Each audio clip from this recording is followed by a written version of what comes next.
Much for being here today and to answer our request for a press conference. We are a group of MEPs, a small group of MEPs right now. Many others were not here today due to the circumstances that we're facing right now. Many of us are joining online. Other of us are supporting us, from their homes. And the reason why we wanted to call this press conference today is to raise serious concerns about the fact, about the discussion that is currently going on in the Parliament, that us as MEPs, our staff members, and the staff that is working for the Parliament will not be able to enter, apparently soon, the premises unless they have a green certificate. And this is raising a lot of concerns to many of us as MEPs, to many of our staff members, and to many of the workers that are working for the European Parliament. So I'm here today with my colleagues. On my left is our colleague Christine Anderson from Germany. Further to the left, our colleague Francesca Donato from Italy, and to my right, my colleague Ivan Sinčić from Croatia. We are from different political groups. We have other members from the left to the right spectrum of the political groups that are all concerned about this problem, about this issue, that the basic fundamental rights of us, of our assistants, I say, of the staff members, and nevertheless of the European citizens are deeply under threat right now. And before I go any further, I would say what I personally have to say. I want to introduce my colleague, Christine Anderson. I know she had different positions, tough positions on this issue, and I would like her to express them. Thank you. Ja, vielen Dank. Thank you very much. The main problem, in my view, in connection with this COVID crisis is that civic rights are being increasingly curtailed, and it's not clear why citizens would go along with this. One of the reasons might be, and this is one of the disadvantages of free democratic societies, that you always reach a point at which you believe that democracy and the rule of law and freedom are somehow God-given, that they've always been there and that they will survive.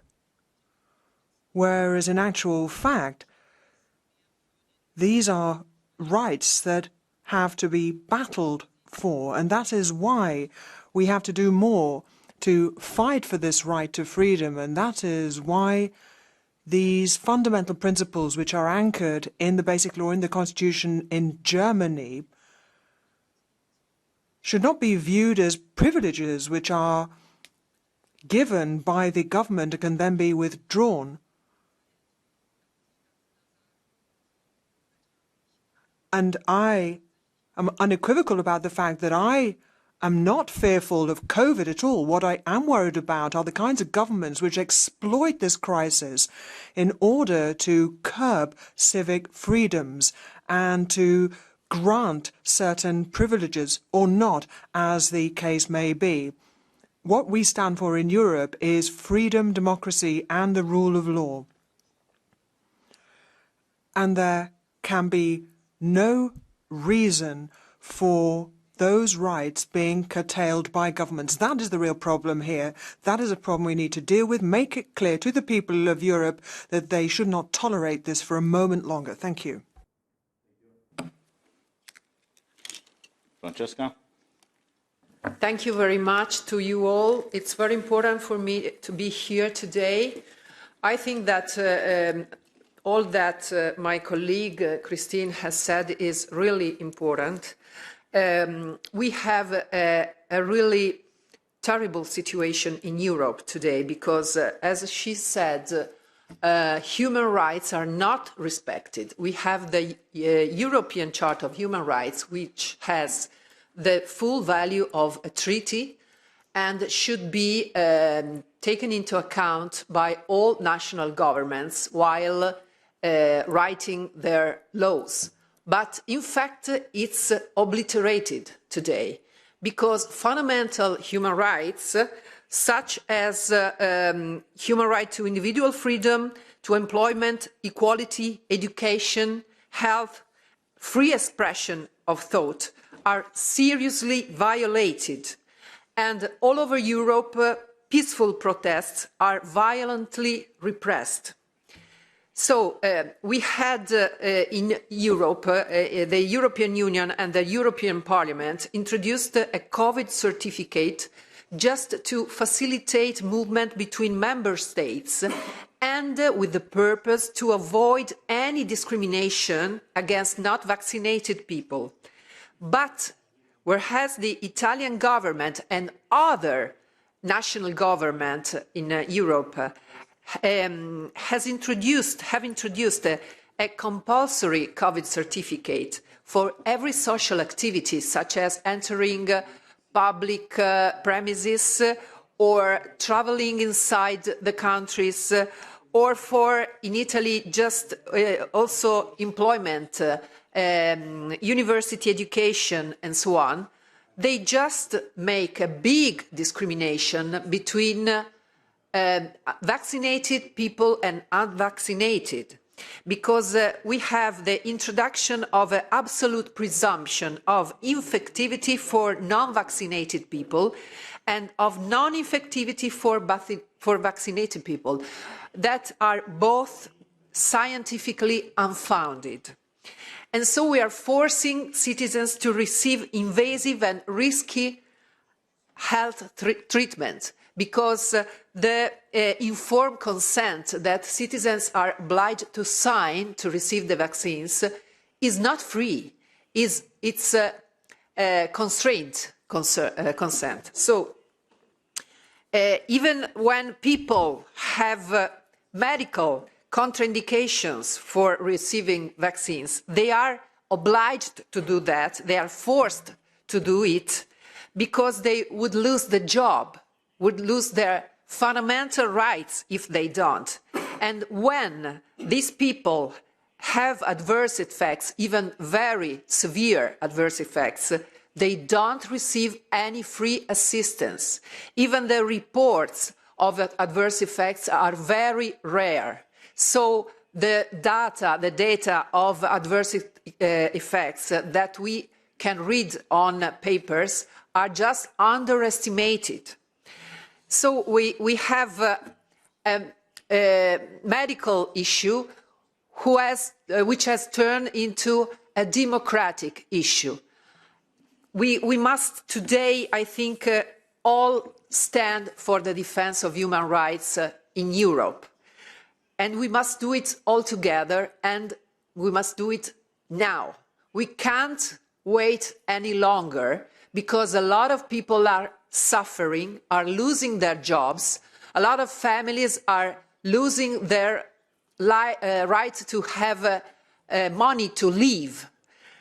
And this involves not only national citizens, such as Italians or French people, but also foreign ones who work and live in other countries in the European Union, where the right of establishment for workers and the right of circulation is one of the founding rights of the European unity and the European Union.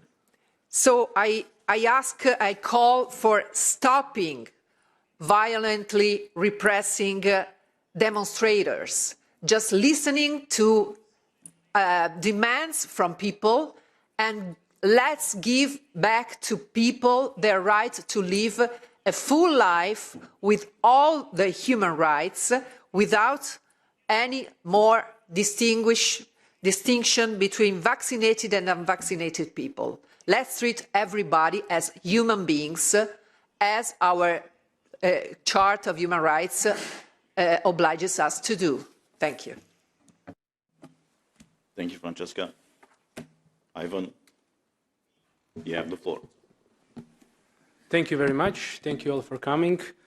I'm Ivan Vilibar Sinčić, member of the ENVI Committee, Environment, Public Health and Food Safety. And all of these documents about managing COVID crisis went through our committee. I can really say that. And I must say that it is really sad to see our freedoms, rights, and rule of law endangered in Europe today. Unfortunately, in some countries, you cannot keep your job without a digital green certificate. You cannot enter a public building without DGC. You cannot enter a shop without a DGC. We are facing now, on the contrary, more and more evidence in practice and more scientific research and evidence that people carrying DGC can indeed infect other people. DGC is a license to spread and infect. Unfortunately, DGC gives a false sense of security. DGC is completely illogical, it's non-scientific, and it must be abandoned. I fully support the staff of the European Parliament in their positions, the positions of non-discrimination, non-segregation, the freedom to come to the workplace. This is their workplace, along with us, the MEPs.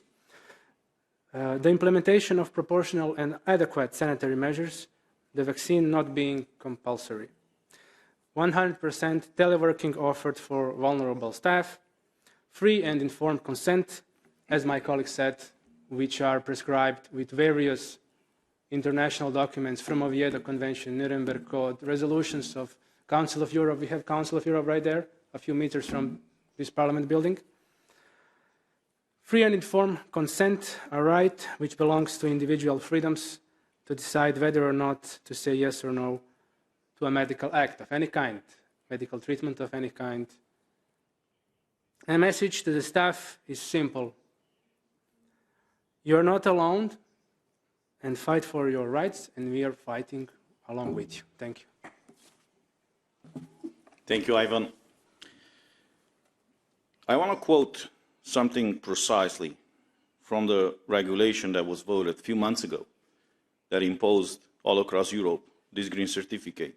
The paragraph 46 of that regulation states the following, and I quote, "This regulation respects the fundamental rights and observes the principles recognized in particular by the Charter of Fundamental Rights, including the right to respect for private life and family life, the right to the protection of personal data, the right to equality before the law and non-discrimination, the right to free movement, and the right to an effective remedy. Member States should comply with the Charter when implementing this regulation." This is what was stated in this regulation, and this is what was voted, and what was agreed out of the trialogue. Well, if we look now, a few months after this green certificate was imposed in the European Union, we see exactly the opposite. All these rights that allegedly were supposed to be protected by this regulation are actually violated right now. People cannot work anymore, and they live under the threat of losing their jobs and their livelihoods if they are not having this certificate. I have a colleague here from Italy. We have about 1 million and a few 100,000 Romanians in Italy, many more Polish, many more Bulgarians and other people from Eastern Europe. They are all citizens of this European Union with equal rights. I have to tell you that in the past few weeks, I'm bombarded with petitions from people in Italy, from people in France, from people in Spain, concerned that they will be losing their jobs if they don't have this green certificate.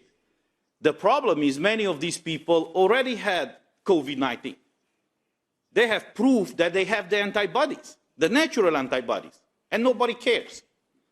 They are forced to do or to be exposed, for example, or to take a medical product that, for various reasons, they don't want to take it. If they don't do it, they will lose their jobs. So our concern is this the type of European Union that we want to build, that we want to accept? Is this the European Union, as it is stated in the Treaty of the European Union, that this union is a space of freedom? Do we still have that freedom anymore or not? So we were some of the people, I would say, that raised these concerns during the debates in the plenary when this green certificate was debated. At that point, our voice was in a minority, and it's proven by the vote. The problem now is more and more people in Europe are affected by the decision made even by this House. You've seen the protests in Italy and in many other countries. Unbelievably, I'm coming from a former communist country. We haven't had a protest for liberty since the fall of communism. Out of the blue, we see people now in Romania, and we've seen, you know, interestingly enough, in Spain, in Italy, and in many other countries, fighting for freedom, for liberty. They're not fighting for higher pensions, for higher salaries, or for any of these other rights. They simply fight for the basic human right of being free, to decide implicitly what they want to do with their body. So this issue was raised by us, is proven by the records of the parliament. Now it's affecting a lot of people, a lot of our citizens. Now the problem is that it's affecting all of us here, and it's threatening the parliamentarian democracy even of this house. Because if we will not be allowed to enter this house, unless we have a green certificate, we will not be able to do our job here. But along with us, it's our assistants and our staff members. I have to tell you that us and many others of us were contacted anonymously, you know, or off the record, I would say, by many of the staff members who are deeply concerned. People that work for this house for decades. They have a family, they have mortgages, credits in banks. And now they live with this threat that sooner than later, if they don't have this green certificate, they will be losing their job. But they haven't done anything wrong. This is the absurd situation. Many of them already went through this insane illness that killed so many people. They have proof that they developed a natural immunity. And for some reason, unknown reason, illogical reason, non-medically proven reason, they will be faced with losing their jobs unless they have a green certificate. It is not fair to them. It is not fair to the citizens of this union.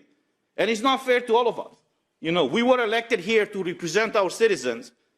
We have our assistants, you know, who are helping us to serve our citizens. But nevertheless, there are thousands of people working for the parliament, for the commission, for the council. Without them, we will not be able to do our jobs. They are the unknown people that are actually carrying everything that we do here and everything that we have here. And just this stress to come to work every day, to be threatened, to be afraid that you might lose your job because you don't have a certificate that is not certifying anything. Because clearly if you're vaccinated, you can get COVID and you can spread the virus. I mean, it's proven already. And if you have a negative test, that is just proving that at the moment when you got the test, you were negative. But it doesn't mean when you leave the office or the testing place, you might not get infected and infect other people. Interestingly enough, in the parliament, and this is the absurd situation, we all agree that if you have proven of natural immunity, you should be allowed to travel free. They removed that from the regulation. So now, healthy people cannot exercise their basic fundamental right. So an idea or a regulation that started with the idea in mind to facilitate freedom of movement, now it's a tool, I would say, used to condition your right to work, your right to eat, your right to travel, your right to personal life, and many other things. So the reason why we had this press conference is to express through our voices the concerns of us, the concerns of our staff members, and nevertheless the concerns of hundreds and maybe thousands of people that are working in the Parliament, in the Council, and many other European institutions. We are here for you, and we will fight for you.